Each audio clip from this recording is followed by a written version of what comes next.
Hello friends, Gayatri క్రియేషన్కు స్వాగతం. గాయత్రి క్రియేషన్లో ఈరోజు మనం వెజిటబుల్ పలావ్ ఏ విధంగా తయారు చేయాలనో తెలుసుకుందామండి. ఇది చాలా ఈజీ చేసుకోవడం, బాగా టేస్ట్గా ఉంటుంది. ఇది లంచ్ బాక్స్ రెసిపీ కూడా.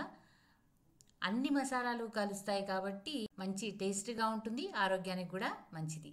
ఇప్పుడు దీన్ని ఏ విధంగా తయారు చేయాలనో చూద్దాం. ముందుగా మసాలాలను గ్రైండ్ చేసుకుందాం. 1 స్పూను గసాలు, ఒక అనాస పువ్వు, మొగ్గ, జాజికాయని కొంచెం వేసుకోవాలండి, ఎక్కువ వేసుకోకూడదు. 1 స్పూను ధనియాలు, కొద్దిగా చెక్క మన అన్నాన్ని బట్టి, పచ్చి కొబ్బరి ముక్కలు, 3 అల్లం ముక్కలు, 3 యాలకులు, 4 లవంగాలు, ఇలా పచ్చిమిరపకాయలు. వీటినన్నిటిని ముందుగా మనము మిక్సీ పట్టుకుందాం. చిన్న మిక్సీ జార్ తీసుకుందాం, క్వాంటిటీ తక్కువ కాబట్టి. గసాలను వేసేద్దాం. పచ్చిమిరపకాయలను తుంచి వేసుకుందాము, క్వాంటిటీ తక్కువ కాబట్టి మెదగడం కష్టం. లవంగాలు, యాలకులు, అల్లం ముక్కలు, పచ్చి కొబ్బరి, చెక్క, మొగ్గ, అనాస పువ్వు, 1 స్పూను ధనియాలు, ఇవన్నీ వేసేసుకుందాం. ఈ జాపత్రిని కొద్దిగా వేసుకోవాలండి సువాసన కోసము. ఇలా గ్రేటర్ను తీసుకొని కొంచెం తురుముకుందాం, ఎక్కువ వేయకూడదు, ఎక్కువ వేస్తే చేదు వస్తుంది. కొద్దిగా వేసుకుందాం సువాసన కోసం. ఇలా కొద్దిగా ఆ పొడిని తీసి అందులో వేద్దాం. ఆ పొడిని అందులో వేసేద్దాం. దీనిలను మెత్తగా పొడిలాగా చేసుకొని కొద్ది కొద్దిగా నీళ్లు చేసుకుంటూ మెత్తని పేస్ట్ లాగా చేసుకొని వద్దాం. ఇప్పుడు దీనికి కావాల్సిన ఇంగ్రీడియంట్స్ చూద్దాం. 1 గ్లాసు బియ్యాన్ని ఇలా కడిగి నానబెట్టుకొని ఉండాలా. ఉర్లగడ్డలను ఇలా ఉప్పు నీటిలో తరిగి పెట్టుకోవాలండి. మామూలుగా తరిగి పెట్టుకుంటే నల్లగా అవుతాయి కాబట్టి ఉప్పు నీటిలో తరిగి పెట్టుకోవాలా. ఉల్లిగడ్డ ముక్కలు, సన్నగా తరిగి పెట్టుకున్నటువంటి క్యారెట్, బఠానీ, బీన్స్ ఇలా చిన్నగా తరిగి పెట్టుకొని ఉండాలి.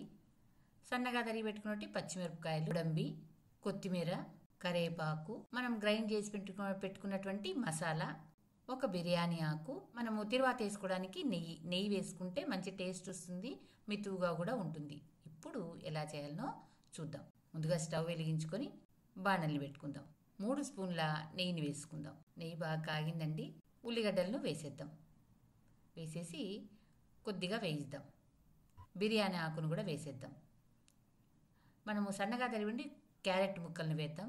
ఉర్లగడ్డ ముక్కలు కూడా నీళ్ళంతా తీసేసి ఇందులో వేసుకుందాం. బీన్స్ చిన్నగా తరిగి పెట్టుకొని ఉండాలి, ఇవి కూడా వేసేద్దాం. సన్నగా తరిగి పెట్టుకున్నటువంటి పచ్చిమిరపకాయలు కొంచెం తక్కువ వేసుకోండి, మనం లవంగాలు వేసుకున్నాం కాబట్టి ఘాటు ఎక్కువ ఉంటుంది. పచ్చి బఠానీలు, గోడంబి, ఇవన్నీ వేసి వేయిద్దాం. గుప్పెడు కరేపాకు, తగినంత ఉప్పును వేద్దాం. ఉప్పును వేయడం వల్ల అది తొందరగా మగ్గుతుంది.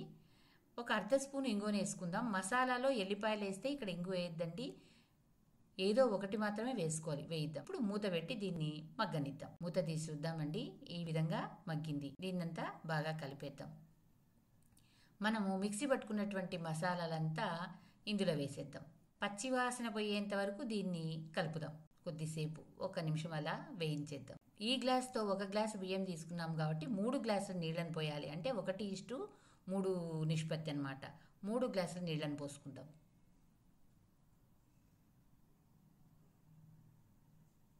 దీన్నంతా బాగా కలిపేసి మూత పెట్టి నీళ్లు తెరనిద్దాం. నీళ్లు ఈ విధంగా తెరలాలండి, బుడగలు రావాలి. ఇప్పుడు మనము కడిగి పెట్టుకున్నటువంటి బియ్యాన్ని ఇందులో వేసేద్దాం. బియ్యాన్నంతా వేసేసి బాగా కలిపేద్దాం. ఇలా బాగా కలిపేయాలి, అడుగంటకుండా చూసుకోవాలి. ఇప్పుడు కొద్దిగా రుచి చూసి ఉప్పు సరిపోయిందో చూసుకుందాం. నాకు తక్కువ అనిపించింది కాబట్టి కొంచెం ఉప్పు వేసినాను. మూత పెట్టి మగ్గనిద్దాం. అప్పుడప్పుడు మూత తెచ్చి చూస్తుండాలండి, లేకపోతే మాడిపోతుంది. ఈ విధంగా అయింది. ఇప్పుడు నిదానంగా కలపాలి, మెతుకు విరగకుండా. ఇంకొంచెం నీరు ఉందన్నమాట.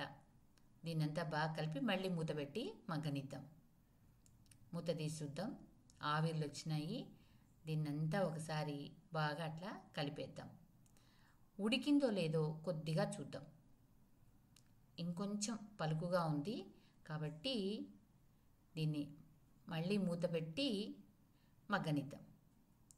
మూత తీసి చూద్దాం, బాగా అయిపోయింది. దీన్ని మీరు కుక్కర్లో కూడా చేసుకోవచ్చు. కాకపోతే కుక్కర్లో చేస్తే రుచి ఒక రకం ఉంటుంది, ఇట్లా ఒక రకంగా ఉంటుంది. ఇప్పుడు 2 స్పూన్ల నెయ్యిని వేసి అలాగే పైన కొత్తిమీరని వేసి బాగా కలిపేద్దాం. ముందుగా మీకు ఓ మాట, నా ఛానల్లోని కథలు మరియు వంటలు మీకు నచ్చినట్టయితే ఓ లైక్ చేయండి. ఈ వెజిటబుల్ పలావ్ను మీరు తయారు చేసి మీకు ఎలా కుదిరిందో నాకు కామెంట్స్ రూపంలో తెలపండి. Thank you for watching. దీన్ని పెరుగు పచ్చడితో కానీ వడియాలతో కానీ తింటే చాలా సూపర్గా ఉంటుందండి. మీరు తయారు చేయండి.